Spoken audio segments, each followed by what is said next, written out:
સીતારામ બધાઈને. સાંજના 5:45 વાગી ગયા અને આરામ કરવા ગઈ હતી. આરામ થયો પૂર્ણ અને આજ આવી. 5 દિવસ થયા ઘર મૂક્યું હતું ને એકદમ બાઘા જેવું બન્યું છે ઘર. આવીને કચરો વાળું પેલા, કાલ પછી બીજું વાત, હજી દિવસ છે ને તો કચરો વાળતી હતી. કચરો વાળીને ઉપર થાકી ગઈ ને રવેશમાં બેસી ગઈ. રવેશમાં મચ્છર અત્યારે આવે છે, પગમાં કરડે છે. આ મચ્છર કરડે ને દિવસના મચ્છર, એનાથી ડેન્ગ્યુ થાય એટલે બહુ ધ્યાન રાખવું પડે. તો આપણે અડધા ડેન્ગ્યુ વાળા તો હોય. જીવનની અંદર જે છે ને, ઘણા મને કમેન્ટની અંદર કહેતા હોય કે આમ છે, જસ નથી મળતો, આવું થાય છે, આવું થાય છે. જિંદગીની અંદર એકલા રહેતા શીખી જાઓ. આ દુનિયાની અંદર જે છે ને, જે એકાંત જે છે એ કોઈ મજબૂરી નથી, એ તમને જીવન જીવવાની તાકાત આપે છે. એકલો માણસ જ ઈશ્વરને મેળવી શકે. માણસની ભીડ હોય ને તો તમારું મન જે છે ને, એની બધી ઇન્દ્રિયો તમે ગુમાવી દો, કાબુમાં ના લ્યો. ઈશ્વરની પ્રાપ્તિ જ્યારે નરસિંહ મહેતા ભજન ગાતા હતા ત્યારે તમને એનો એક પ્રસંગ કહું છું. આજે તમને જો ગમે તો ચોક્કસ કમેન્ટ કરજો. નરસિંહ મહેતાના પિતાનું શ્રાદ્ધ હતું. આ શ્રાદ્ધની અંદર જે છે ને, નરસિંહ મહેતાને તો એની નાત આખી, સૌથી પહેલાં તો આપણે આપણી નાત હેરાન કરતી હોય એટલે એ હેરાન કરતી. પછી એના પરિવારવાળા, ભાઈ ભાભી, બધા સગા સંબંધીઓ, બધા. પત્ની બિચારી હારી ભોરી નરસિંહ મહેતા ભેગી પડી હતી. બાયું તો ક્યાં જાય મજબૂરીને કારણે. બાયુનું જીવન ગમે એટલા તમે ટેલેન્ટેડ થઈ જાઓ, ગમે એટલા હોશિયાર થાવ, ગમે એટલું તમે માણસ માટે જિંદગી આખી એને માટે પસાર કરી દો, બાયુની ઓકાત જે છે ને એ માણસને બધા બતાવી જ દઈએ. એટલે એ તો આપણે બધા સ્વીકારી લીધું. એટલે એ તો નરસિંહ મહેતા ભેરી બિચારી ગરીબ હતો, ફાટેલ તૂટેલ ઝૂંપડી એની અંદર રહેતો તો બધા એને ગાંડો કહેતા હતા. છતાંય ગાંડાની પત્ની થઈને એ પડી હતી, દુઃખ ભોગવતી હતી, ખાવાનું નહોતું, ટકે ટકનું કરતા હતા. એમાં આવ્યું પિતાનું શ્રાદ્ધ. એટલે આપણે બધા શ્રાદ્ધમાં તો હિન્દુ ધર્મ પ્રમાણે નાખીએ છીએ. એટલે એની પત્નીએ જે છે ને નરસિંહ મહેતાને કીધું કે તમે જે છે ને પિતાનું શ્રાદ્ધ છે ને, તો થોડુંક ઘી લઈ આવો અને આપણે એક બ્રાહ્મણને જમાડીએ. વધારે તો આપણાથી થાય એમ નથી. અને થોડુંક હું અહીં ઘરમાં ઘઉંને લોટને છે ને એ કરી નાખું લાડવો, એક જણને થાય એટલો. ઠીક છે. નરસિંહ મહેતા કે બિચારો સીધો સાધો, એ તો હાથમાં ટોપડી લઈ, અને પૈસા તો હતા નહીં એટલે ઉધાર ઘી જોતું હતું. હવે એ તો ગામની અંદર ગયો. ગામના બધાને ખબર કે નરસિંહ મહેતા પાસે પૈસા તો છે નહીં, એટલે ઉધાર એટલે આપણે જેમ કહેવું ને એમ કરશે. એટલે બધા દુકાનવાળા એ જે છે ને નરસિંહ મહેતાના સ્વભાવની ખબર, એટલે એણે એની મસ્તી કરી કે મહેતાજી ઘી તો અમે બધા આપીએ, કે હાલો પૈસા ના હોય તો કાંઈ નહીં, પણ તમે જે છે ને ભજન સંભળાવો. નરસિંહ મહેતાને જોતું હતું ને એવું ચડી ગયું. બિચારાને કોઈ મસ્તી કરે છે ને એ નહોતી ખબર કે મારી આને જ ભગવાન પ્રાપ્ત થાય. ઊંડા કૂડ કપટવાળા, હોશિયાર, ચાલાક, આને ઈશ્વર કોઈ દી પ્રાપ્ત ન થાય. પોતાની જાતને જે અહમ ને ઈગો હોય ને પોતાની જાતમાં, મારા જેવું કોઈ છે જ નહીં આ દુનિયાની અંદર, એ ગમે એટલા દાન પુण्ય કરે, કે ગમે એટલા હળિયું કાઢે, કે ગમે એટલા ભક્તિ ભજન કરે, ઈશ્વરની પ્રાપ્તિ એને કોઈ દી ન થાય. એટલે ઠીક છે એ કે હાલો બેસી જાઓ. નરસિંહ મહેતા તો ભજન ગાવા બેસી ગયા. ભગવાન શ્રી કૃષ્ણના એક પછી એક પદ ગાયા ગાયા ગાયા ગાયા, એમ કરતા કરતા કરતા સવારના 10 વાગ્યાની વાત 12 થયા. મેતી કે હમણાં આવે, હજી નો આવ્યા, કઈએ બનાવીશ કઈએ બનાવીશ. હવે બિચારીને ફોન ને એ સમયમાં તો કંઈ હતું નહીં કે સ્વાહન કે કોઈને સમાચાર કે દે. રાહ જોઈને બેઠી છે, ચિંતા કરે છે. જે બ્રાહ્મણને જમવાનું કીધું હતું ને, એની ઈચ્છા તો નહોતી જમવા જવાની કે હું જાઉં, કારણ કે એને ખબર હતી કે એના ઘરમાં કાંઈ હોય નહીં. ગરીબની ઘરે છે ને માણસ આવે નહીં, એ આપણે બધા જાણીએ છીએ કે ગરીબાઈ જેવો અભિશાપ મોટો એ કંઈ છે નહીં. પોતે ચિંતામાં, સ્ત્રી સ્વભાવ રહ્યો ને, ચિંતા કરીને બેઠી છે, માથે લમણે હાથ દઈને. નરસિંહ મહેતા ભજનમાં લૂન છે. એમ કરતા કરતા એક દુકાન બંધ થઈ, જમવા વહી ગયા. બીજી દુકાન, બધા દુકાન બંધ કરી જમવા જાય છે. નરસિંહ મહેતા તો એમના મોટલા ઉપર બેઠા બેઠા શ્રી હરિનું ભજન કરે છે. એટલે બપોરનો સમય ભોજનનો થયો ને તો ભગવાનને મનમાં થયું કે હાડો મારો ભગત જે છે એ કંઈ સમજતો નથી, ઉઠતો નથી, ઘી લઈને જાતો નથી. વા મેતી ચિંતાશીલ છે, ઘરે જઈને ઝઘડા થાય, પિતાનું શ્રાદ્ધ પૂર્ણ નહીં થાય, અને મારી ભક્તિને કારણે પિતાનું શ્રાદ્ધ અધૂરું રહી જાય તો એ યોગ્ય ગણાય નહીં. આપણે કહ્યું કે આપણે એક ડગલું ચાલીએ ને તો ઈશ્વર 10 ડગલા ચાલે, પણ ચાલવું પડે પહેલાં આપણે એને પૃથ્વી પર મોકલા ત્યાં આપણે જ પ્રોમિસ કરીને આવ્યા કે હું ભૂલીશ નહીં તને, પણ આપણે ભૂલી ગયા છીએ બધા. એટલે ક્યાંક ને ક્યાંક આપણે દુઃખનો ભોગ બનીએ. હવે ભગવાનને વિચાર્યું કે હવે મેતી પાસે જાવું કેમ. પછી નરસિંહ મહેતાનું રૂપ લીધું એણે. એ તો પોતે ગયો, એટલે સાથે એની પત્નીઓ હતી, પટરાણી હોય કે ક્યાં જાઉં છો, તો કે હા હું જાઉં છું ભાઈ મારું કામ કરવા, મારા ભગતડો જો ને, તો મારે તમારા ભગતડાને મળવા આવવું છે કે. બધી ગઈ તો એના ઘરે અલગ અલગ, તો તમે દાસીઓ બનીને આવો. અને સ્ત્રીઓ સામાન્ય. નરસિંહ મહેતા તો ભગવાનના રૂપમાં નરસિંહ મહેતા ઘરે આવીને તો ભેગા કેટલા બધા કામવાળા ને વાસણ ને વસ્તુ ને આ ને તેને ફટાફટ એની પત્નીને બધાને કીધું તમે જે છે ને ગામાં ખાને ધુવાડા બંધ જમવાનું કહી આવો, અને ભેગા કહી આવો કે જે છે ને કોઈ જમવા આવો ને ત્યારે થાળી વાટકા લઈને ન આવતા, નહીતર પેલા આપણે ગામમાં જઈને જમવા જઈએ ને થાળી વાટકા ગામ જમતું હોય ને જમવા લઈ જતા. નેતી એવી મૂંઝાણી કે આનો મુકાઈ ગયો, નક્કી કઈ મળ્યું નથી ને એટલે આનો આખા મગજ છટકી ગયો લાગે છે. એટલે કે સાના મુના બે હોય કે અટાણ લગી આપણો બ્રાહ્મણ ને ખાવા મળ્યું નથી ને આખા ગામને હું ખવડાવશું. અરે તું ગાંડીજી, હું કવિ કરને તું, આ તો ભગવાન છે.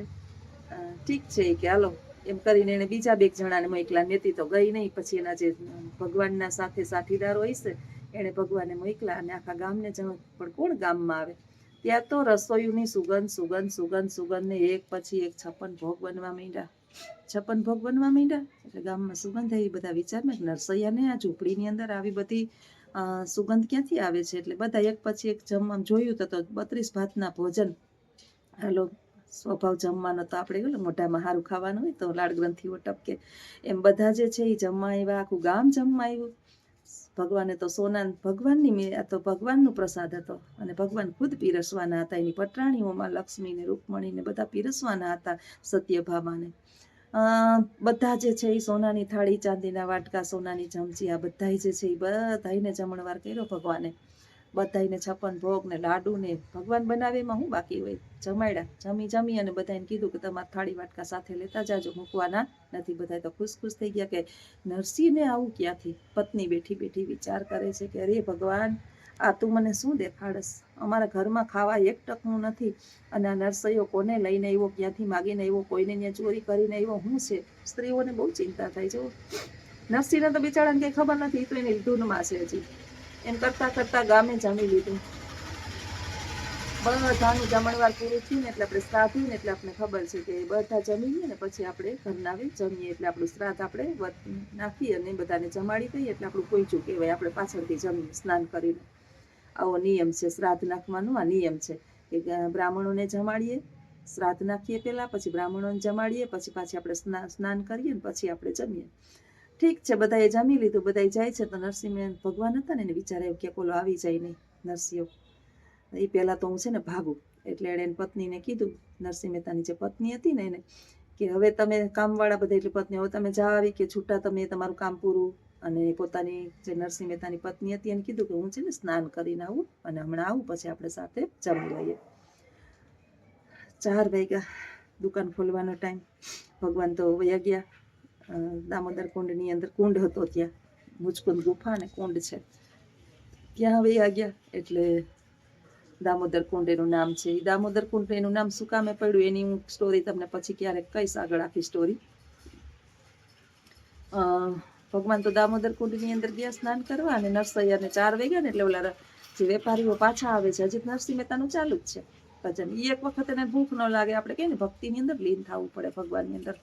એને એની ધૂનની અંદર મૈંડા જ છે. એટલે વિચારે છે કે આ નરસિંહને ઉઠાડીએ, ભાનમાં લઈ આવીએ, નહીં તારા ઘરે જઈને તકરાર થાય અને કે હાલે નરસિંહ આ ઘી લેતો જા ને ઘર ભેગો થા, 4 વાગ્યા તારે સહારાત નથી કરવું. અરે રે નરસિંહ કે હવે મને ક્યાંથી હરાત થાય ને હવે ક્યાંથી બ્રાહ્મણ આવે ને મારા પિતાનું શ્રાદ્ધ તો બગડ્યું.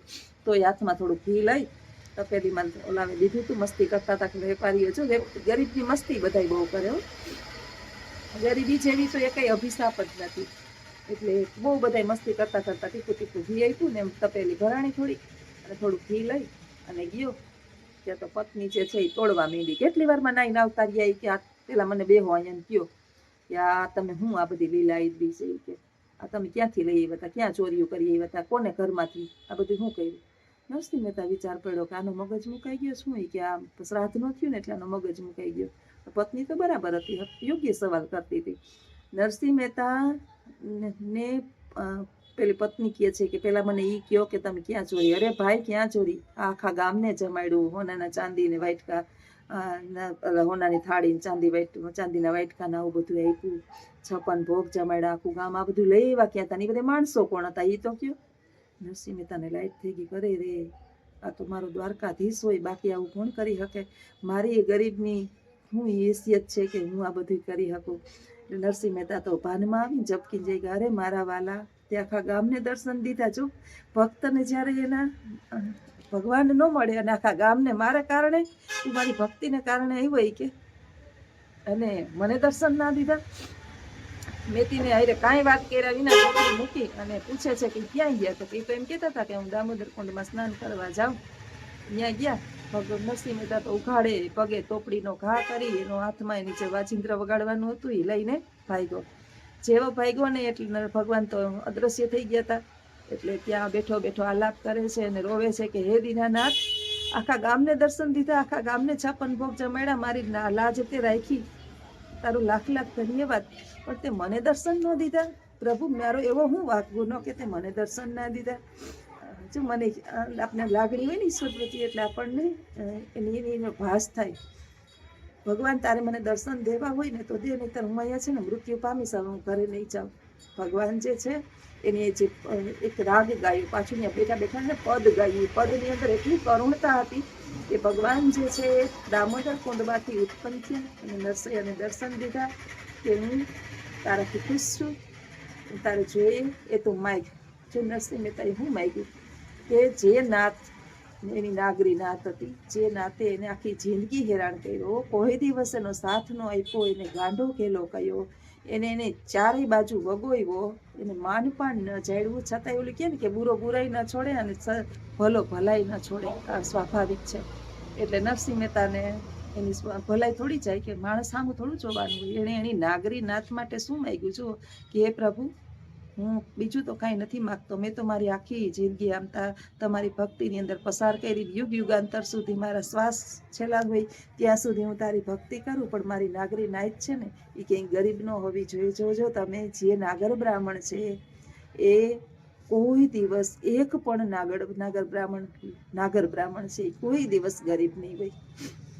મને સાંભળતું નથી ગરીબ હોય કે મેં સાંભળ્યું હોય, એને ભગવાને એના પૂરતું એને આપી જ દીધું હોય. ગરીબીની હસ્તરેખા નીચે કે ભોજન માટે, એટલે આપણે, હું એમ નથી કહેતી કે એની પાસે બિરલા ટાટા ને આ બધું હોય, પણ ઈશ્વર એને ભૂખો રાખતો નથી, કે એના પૂરતું એનું બધું એ જે છે એ ભગવાન ઈશ્વર એને આપી દે છે.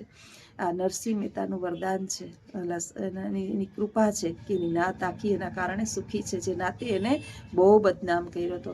આપણે કહીએ ને કે મૈરા, તમારે તમારા નામની વાવા કરાવી હોય ને તો તમારે મરી જવું પડે, તમારી કિંમત કરાવી હોય ને તો તમારે મરી જવું પડે, તમારે તમારી યશ નામના અને વાહવા આ બધું જ જોઈતું હોય, તમે કેવા છો એ સાબિત કરવું હોય ને તો તમારે મરવું પડે. હવે આપણે બધા જાણીએ છીએ કે જ્યાં સુધી મૃત્યુ ન આવે ત્યાં સુધી, હું એક વખત કહેતી હતી કે ઈશ્વર આવીને આપણે એમ કહે કે હું તને પ્રસન્ન થાવ તો તાર માથું કાપી દે, તો હું જેમ કહું કે ભગવાન મારો જીવ નહીં હાલે, કારણ કે આપણે આંગળીમાં એની મેળે લાગી જાય ને તો વાંધો નહીં, આપણે હાથે થોડા કાતરું મારીએ કાંઈ. એટલે આવું બધું છે કે ઈશ્વર, મેં તો બહુ ભોગવ્યું, પણ મારી નાત ન ભોગવે. જો એ જ નરસૈયા એની નાત માટે બધું કર્યું, ત્યારે નરસૈયાની બધી પૂજા કરવા માંડ્યા, પણ છેલ્લે હું જબ ચીડિયા ખેત ચૂક ગઈ ફિર પછતાએ ક્યાં હોવતે. નરસિંહ મહેતાની જે ભક્તિ માલિક પ્રત્યેની, એના પ્રભુ પ્રત્યેની ભક્તિ જે છે એની નાતને સમજાણી, અને આજે આપણે બધા નરસૈયાની ભક્તિને યાદ કરીએ છીએ કે સંન્યાસી હોવા છતાં સંસારમાં મન ન લગાડ્યું અને ઈશ્વર તરફ પોતાની તમામ ઇન્દ્રિયોને કાબૂમાં રાખી અને એના પદ રચ્યા. આવા અભણ હોવા છતાં આપણે ભણેલા આજે એના પદ ભણીએ છીએ. તો જીવનની અંદર જે છે ને, કદાચ એકલા પડી જાય તો મૂંઝાવાનું નહીં. તમે એકલા પડશો તો 1000 હાથવાળો જે છે એ તમારો હાથ થામી લે. અને જ્યારે તમે એકલા પડો છો ને ત્યારે દુઃખી નહીં થવાનું, ઈશ્વરનો ઉપકાર માનવાનો કે હે ઈશ્વર, તું મારી નજીક આવે છે ને એટલા મને એકલા કરે છે. કારણ કે મેં સાંભળ્યું છે કે ભગવાન શ્રી કૃષ્ણના ભક્ત જે છે ને, એને ભગવાન શ્રી કૃષ્ણ જે છે ને એ પહેલાં એકલા કરી નાખે, પછી એની સંપત્તિ છીનવી લે, અને પછી એટલું આપે ને કે દુનિયા જોતી લે, પણ એની કસોટી તો કરે ને કરે. તો આ મારો વિચાર છે, તમને પણ મારા આવા વિચારો જે છે એ તમને પણ યોગ્ય લાગતા હોય ને ગમતા હોય તો ચોક્કસ કમેન્ટમાં કરજો. આવજો. સીતારામ.